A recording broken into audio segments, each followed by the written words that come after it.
నమస్తే, welcome to hash tag you. నేను మీ రాజేష్. జాతీయ స్థాయిలో ఎన్డీఏ ప్రభుత్వం మీద అనేక ఆరోపణలు ఉంటాయి. ఎప్పుడు కూలిపోతుందో, ఎప్పుడు చీలికొస్తుందో అనే ఒక చర్చ ఆ ప్రభుత్వం ఏర్పడిన తొలినాల నుంచి ఉంది. సో, ఇప్పుడు ఆంధ్రప్రదేశ్లో కూడా ఎన్డీఏ ప్రభుత్వం కొనసాగుతోంది. కానీ చంద్రబాబు సీఎంకి, అట్లాగే పవన్ కళ్యాణ్ డిప్యూటీ సీఎంకి పీకితే తెగినటువంటి బంధం ఏర్పడింది. అయితే బీజేపీతో కూడా కొంత ఆ విధమైనటువంటి బంధమే కొనసాగుతుంది. మొన్నటికి మొన్న విశాఖలో ఏ రోజైతే తిరుపతి ఘటన జరిగిందో, తొక్కిసలాట జరిగి 6 మంది ప్రాణాలు కోల్పోయారో, అదే రోజే నరేంద్ర మోదీ, చంద్రబాబు, పవన్ కళ్యాణ్ ముగ్గురు కూడా పెద్ద ఎత్తున రోడ్ షో వైజాగ్లో చేసి గ్రాండ్ సక్సెస్గా ముందుకెళ్లారు. అంటే ఈ బంధం ఎన్నేళ్ల పాటు, ఎన్ని దశాబ్దాల పాటు ఉంటుంది అనేలాగా కూడా అందరూ చర్చనీయాంశమైనటువంటి సబ్జెక్ట్గా మాట్లాడుకున్నారు. కానీ సీన్ కట్ చేస్తే అదే రోజు రాత్రి తొక్కిసలాట జరగడం పరిణామాలన్నీ చాలా వేగంగా మారటం, ఇవాళ ఏకంగా పిఠాపురం పర్యటనలో ఉన్నటువంటి పవన్ కళ్యాణ్ సంచలన వ్యాఖ్యలు, కీలక వ్యాఖ్యలు చేసే పరిస్థితికి వచ్చింది. దాదాపుగా 15 ఏళ్ల పాటు నేను కలిసి పొత్తులో ఉందామనుకున్న ఆ దేవుడి మీద ఆన, కానీ ఇవాళ అధికారులు సహకరించట్లేదు, పొత్తులో నన్ను ఉంచే పరిస్థితి లేదు అంటూ కూడా ఆయన నిస్సహాయతను వ్యక్తపరిచినటువంటి పరిస్థితి. అంటే ఆయన వ్యాఖ్యలు చూస్తుంటే ఎన్డీఏలో పవన్ కళ్యాణ్ ఎక్కువ కాలం జనసేన పార్టీ కొనసాగే అవకాశం లేదు అన్నట్టుగా కనిపిస్తుంది. ఒకవైపు బీజేపీ మద్దతు కూడా కొంత పవన్ కళ్యాణ్కి ఉంటే ఉంటుంది. ఆయన టీడీపీ, బీజేపీని కలపడంలో పవన్ పాత్ర మీద చాలాసార్లు పవన్ కళ్యాణ్ కానీ, చంద్రబాబు కానీ అనేక వేదికల మీద అనేక సందర్భాల్లో చెప్పినటువంటి దాఖలాలు కూడా ఉన్నాయి. కానీ ఇవాళ పవన్ కళ్యాణ్ మరి తిరుపతిలో జరిగినటువంటి ఘటనలో టీడీపీ ఫెయిల్యూర్ అంటున్నారా, లేకుంటే బోర్డు ఫెయిల్యూర్ అంటున్నారా, భక్తులకు క్షమాపణలు చెప్పాలని డిమాండ్ ఆయన తెర మీద తీసుకొచ్చారు. కానీ వాస్తవానికి అయితే మాత్రం కొంత పవన్ కళ్యాణ్ అసంతృప్తి ఈ వేదిక ద్వారా తిరుపతి ఘటన నేపథ్యంలో బయటపడింది. సో, ఇప్పుడు ఆయన ఏకంగా ఉప ముఖ్యమంత్రిగా కొనసాగుతున్నటువంటి ఆయన టీడీపీ, బీజేపీ, జనసేన పొత్తులు ఎంతకాలం వరకు ఉండాలనే దానిపైనే వ్యాఖ్యలు చేశారు. ఇవాళ ప్రస్తుతం రాజకీయంగా కాకరేపుతోంది. అంటే 15 ఏళ్ళు తక్కువ కాకుండా ఎన్డీఏతో అలయన్స్లో ఉండాలని మనస్ఫూర్తిగా కోరుకుంటున్న, శక్తిపీఠంపై ఆనేసి చెప్తున్నట్లుగా ఆయన ప్రకటించారు.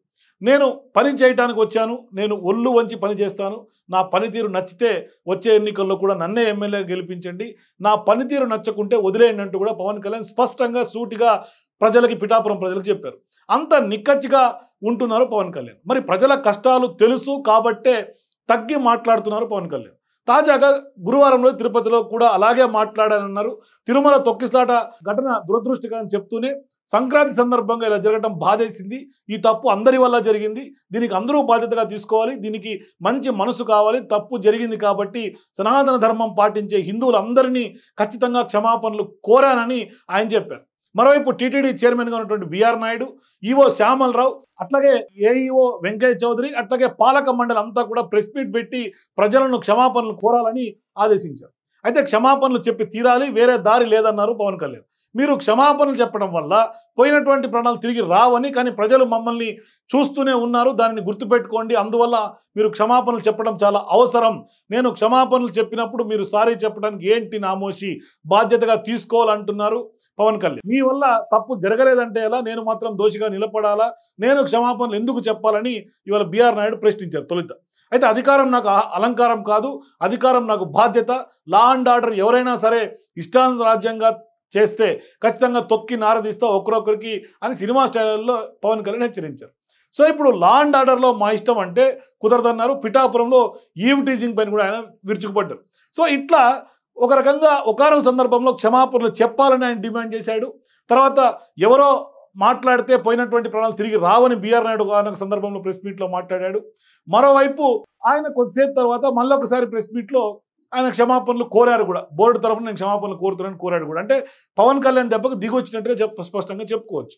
అంటే ఇప్పుడు ప్రభుత్వంలోనూ టీడీపీలో కూడా ఇవాళ పవన్ కళ్యాణ్ భాగస్వామ్యంగా గెలిచారు, గెలుపు ప్రజలు ఇచ్చారు, అందుకు ప్రజలు ఖచ్చితంగా క్షమాపణలు చెప్పాలని ఆయన డిమాండ్ చేశారు. ఇవన్నీ చూస్తుంటే ఆయన ఏదో చేద్దామని ఎక్స్పెక్ట్ చేసి వచ్చి ఇవాళ రాజకీయంగా తన నిస్సహాయతని కొంత బయటకు చెప్తున్నట్టుగా తెలుస్తుంది. అంటే ఇక్కడ నిజంగానే బీఆర్ నాయుడు టీటీడీ చైర్మన్గా చెప్పినట్టుగా క్షమాపణలు చెప్తే ప్రాణాలు తిరిగి రావు, కానీ ఒక బాధ్యతగా పవన్ కళ్యాణ్ చూశారు, ఆ దిశగానే ఇవాళ క్షమాపణలు కూడా చెప్పించారు. కానీ పిఠాపురంలో ఎప్పుడైతే ఆయన 15 ఏళ్ల పాటు ఉండాలని అనుకున్నారో, కానీ అధికారులు సహకరించట్లేదని చేసిన వ్యాఖ్యలు అయితే మాత్రం ఎన్డీఏలో ఎంతకాలం ఈ పొత్తు కొనసాగుతుంది, వీళ్ళేమన్నా ఉంటారా, లేదంటే పవన్ ఒక్కసారిగా బ్లాస్ట్ అయినటువంటి తర్వాత తిరుపతి ఘటనే ఖచ్చితంగా ఎన్డీఏలో చిచ్చు రేపే అవకాశం ఉంటుందా, ఎందుకంటే ఈ ఘటన చంద్రబాబు నాయుడు కూడా సీఎంగా ఉండి కూడా ఆయన కూడా చాలా సీరియస్గా తీసుకున్నాడు. ఈవోల మీద, తర్వాత కలెక్టర్ మీద, అందరి మీద ఫైర్ అయ్యారు. ఈ ఘటనని ఆషామాషిగా తీసుకోలేదు. ఎమ్మటే హుటాహుటిన అక్కడికి రష్ అయ్యారు. MLA, collector. ప్రభుత్వం ఏమీ నెగ్లిజెన్స్ కనపడలా. అధికారులు తప్పు ఉంటే వాళ్ళ మీద చర్యలు తీసుకుంటారు ఖచ్చితంగా. అది ఇప్పటికే స్పష్టంగా చంద్రబాబు వైఖరి కనిపిస్తుంది. చాలా ఆగ్రహంగా ఊగిపోయారు ఆయన. మరోవైపు కలెక్టర్ మీద కానీ అందరి మీద కూడా స్పష్టంగా భవిష్యత్తులో ఈవో మీద, కలెక్టర్ మీద వేటు పడే అవకాశాలు కూడా లేకపోలేదు. సో ఈ నేపథ్యంలో పవన్ తీరు, పవన్ వివరించినటువంటి విధానం మరి ఎన్డీఏ భవిష్యత్తు మీద కొంత అనుమానాలు వ్యక్తమయ్యేలాగా కనిపిస్తున్నాయి. మొత్తం మీద ఇది ఎంతో కాలం అనుకుంటే కూడా అంతకాలం ఉండేటట్టుగా అయితే మాత్రం లేదు ఈ ఘటన తర్వాత మాత్రం స్పష్టంగా అనిపిస్తుంది. అంటే అభిప్రాయ భేదాలు ఎన్డీఏలో కూడా ఉన్నాయి. అవి కొంత నివురుగప్పి నిప్పులా ఉన్నాయి. అవి ఎప్పుడైనా పేలే అవకాశం ఉన్నాయని స్పష్టంగా తెలుసుకోవచ్చు. For more videos please watch #.